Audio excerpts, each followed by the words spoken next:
মোৰ ঘৰৰ কাষৰতে নিজৰা নামৰ ছোৱালী এজনী থাকে। প্ৰথম দৃষ্টিতে তাইৰ প্ৰেমত পৰিলোঁ। প্ৰেম কি তাকো গম পোৱা নাছিলোঁ। সেই সময়ৰ পৰাই সেইটোৱে মোৰ প্ৰেম আছিল। মোৰ কাপোৰৰ ব্যৱসায় যথেষ্ট ভাল আছিল। নিজৰাক মোৰ জীৱনলৈ অনাৰ বাহিৰে মোৰ আন কোনো হেঁপাহ নাছিল। আমি দুয়ো বৰ্তমান বহুত ভাল বন্ধু আছিলোঁ। নিজৰাই মোৰ লগত সকলো কথা শ্বেয়াৰ কৰে। তাই আগত এতিয়াও মোৰ প্ৰেম স্বীকাৰ কৰা নাছিলোঁ। নিজৰাৰ এটা সপোন আছিল যে তাই মুম্বাইলৈ গৈ চিনেমা আৰু চিৰিয়েলত অভিনেত্ৰী হ'ব বিচাৰে। গতিকে তাইৰ সপোন পূৰণ কৰাত সহায় কৰিছিলোঁ। তাইৰ পৰিয়ালক পতিয়ন নিয়াবলৈ তাইক মুম্বাইতো এৰি থৈ গৈছিলোঁ। সৰুতে নিজৰাৰ পিতৃৰ মৃত্যু হয়। মাতৃৰ ফালৰ পৰা ককাকৰ ঘৰত মাকৰ লগত থাকে। সেই সময়ত নিজৰা বৰ থতমত খাইছিল। কেইদিনমান তাই কথাও ক'ব পৰা নাছিল। তাই খুৰাকক পাপা বুলি মাতি আছিল। সেই সময়ৰ পৰাই তাইৰ পৰিয়ালটো গুচি গ'ল। এতিয়া মই বিচাৰোঁ নিজৰাই তাইৰ সপোন পূৰণ কৰক। সেইবাবে ময়ো তাইক সহায় কৰি আছিলোঁ। কিন্তু ইমান সহজ নাছিল। নিজৰা মুম্বাইত থকা ৩ বছৰ হ'ল। মই তাইৰ লগত কথা পাতি থাকোঁ। কেতিয়াবা ময়ো তাইক লগ কৰিবলৈ আহোঁ। মোৰ বন্ধুসকলে মোক কয় যে মই নিজৰাক প্ৰপ'জ কৰিব লাগে। বহুবাৰ এই কথা কোৱাৰ পিছত এদিন ৰাতি নিজৰাক ফোন কৰিলোঁ। ক'ত আছা নিজৰা, ক'ত আছা? মই নীৰেন। মই এতিয়া ঘৰত আছোঁ। তাই ঘৰত আছোঁ বুলি ক'লে। মোক এয়াৰপৰ্টত থৈ যাবাহি। মই একো বুজি পোৱা নাছিলোঁ। মই নীৰেনক ক'লোঁ। তাই আকৌ হ'ব বুলি ক'লে। মই ক'লোঁ তোমাক ক'বলগীয়া কথা এটা আছে। এই কথা কৈ মই ক'লোঁ মই তোমাক ভাল পাওঁ। মোৰ সুখৰ কোনো সীমা নাছিল। যেতিয়া নিজৰাও কৈছিল ময়ো তোমাক ভাল পাওঁ নীৰেন। তাই ক'লে মই ৰাতিপুৱা তোমাৰ ওচৰলৈ আহিছোঁ। ৰাতিপুৱা মাক আৰু মাতৃৰ ককাকৰ সৈতে বিয়াৰ কথা পাতিবলৈ আহিছিল। মা-দেউতাই মান্তি হ'বনে নহয় মই গম পোৱা নাছিলোঁ। কিন্তু তেওঁক চিনি পোৱাৰ পিছত মাকে ক'লে যে বিয়াৰ ৩ দিনৰ পাছত হ'ব। মই আচৰিত হৈ ক'লোঁ ইমান সোনকালে? এই কথা শুনি মাৰ মুখখন অলপ দুখী হৈ পৰিল। মই ক'লোঁ এই সকলোবোৰ প্ৰথমে ভাবিব লাগিব। এতিয়া আমি সোনকালে বিয়াখন আগবাঢ়িব লাগিব। ঘৰৰ প্ৰতিক্ৰিয়া বুজি পোৱা নাছিলোঁ যদিও নিজৰাৰ লগত বিয়া পাতিবলৈ পাই মই অধিক সুখী হৈ পৰিছিলোঁ।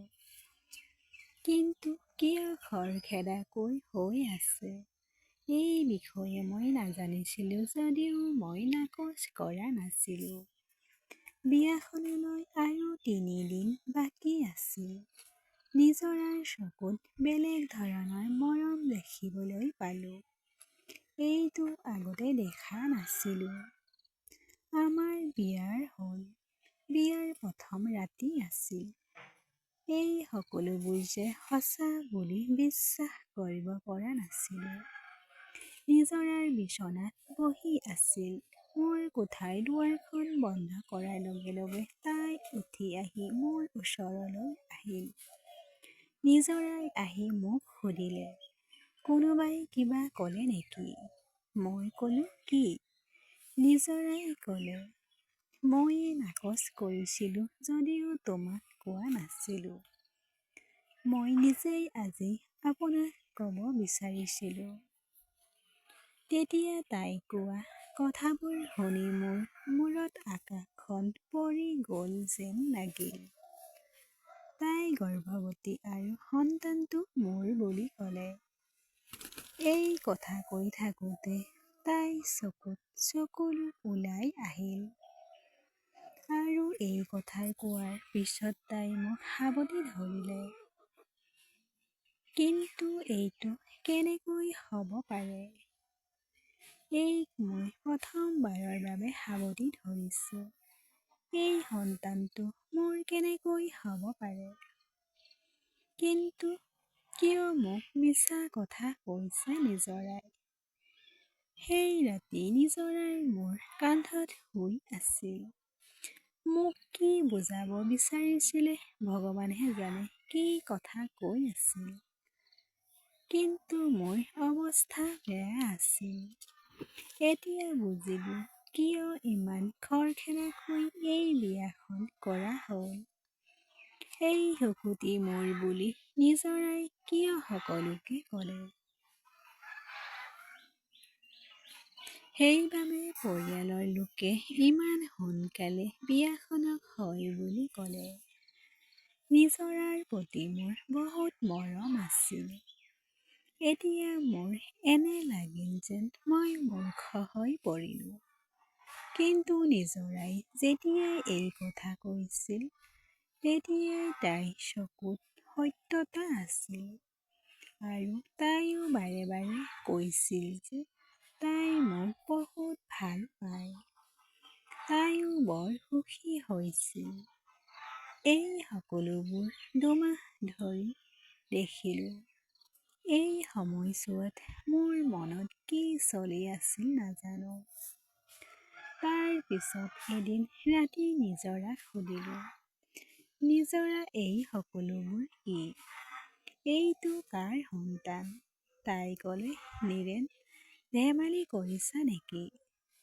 মই ক'লো, নিজৰা, তুমি মোক সঁচা কথা কোৱা। মই তোমাক ভাল পাওঁ। এইটো কাৰ সন্তান? এই শিশুটিক মই দত্তক ল'ম। তাই কান্দিবলৈ ধৰিলে আৰু ক'লে, তুমি কি কৈ আছা? তুমি মোক এনেকৈয়ে ভাবিছা? কি ক'ব বিচাৰিছে? এতিয়া তোমাৰ নহয়। সেই নিশা মোৰ ধৈৰ্য ভাঙি গ'ল আৰু মই নিজৰাক ঘৰৰ পৰা ওলাই যাবলৈ ক'লো। ঠিক সেই মুহূৰ্ততে নিজৰা কান্দি কান্দি ঘৰলৈ গ'ল। আমাৰ ঘৰত এই কথা জানিব পৰা গ'ল। নিজৰাই মোৰ মৰমৰ সুবিধা লৈ আছিল। তাৰ পিছত এদিন যেতিয়া নিজৰা পৰিয়ালৰ সৈতে ডাক্তৰৰ ওচৰলৈ গ'ল, তেনেতে ৫০ বছৰীয়া এগৰাকী বৃদ্ধা মোৰ দোকানলৈ আহি নিজৰাৰ ঠিকনা বিচাৰি আহিল। মই ক'লো যে সেইটো তেওঁৰ ঘৰ, কিন্তু তাই এতিয়া ঘৰত নাই। মই তেওঁক সুধিলোঁ, তাইৰ লগত কি কাম আছে? তাই ক'লে যে সেই দুৰ্ঘটনাৰ পিছত সেই নিশা হঠাতে নিজৰা এয়াৰপৰ্টৰ পৰা ওলাই আহিছিল আৰু মই সুধিব বিচাৰিছিলোঁ যে তাই ভালে আছে নে নাই। মই সুধিলোঁ, কেনেধৰণৰ দুৰ্ঘটনা? তাই ক'লে, মোৰ ল'ৰাৰ দুৰ্ঘটনা। মই আকৌ সুধিলোঁ, কি হৈছিল? তেতিয়া তাই ক'লে, হয়, মোৰ ল'ৰা নীৰেন আৰু নিজৰাই ইজনে সিজনক ভাল পাইছিল আৰু বিয়া হ'বলৈ ওলাইছিল।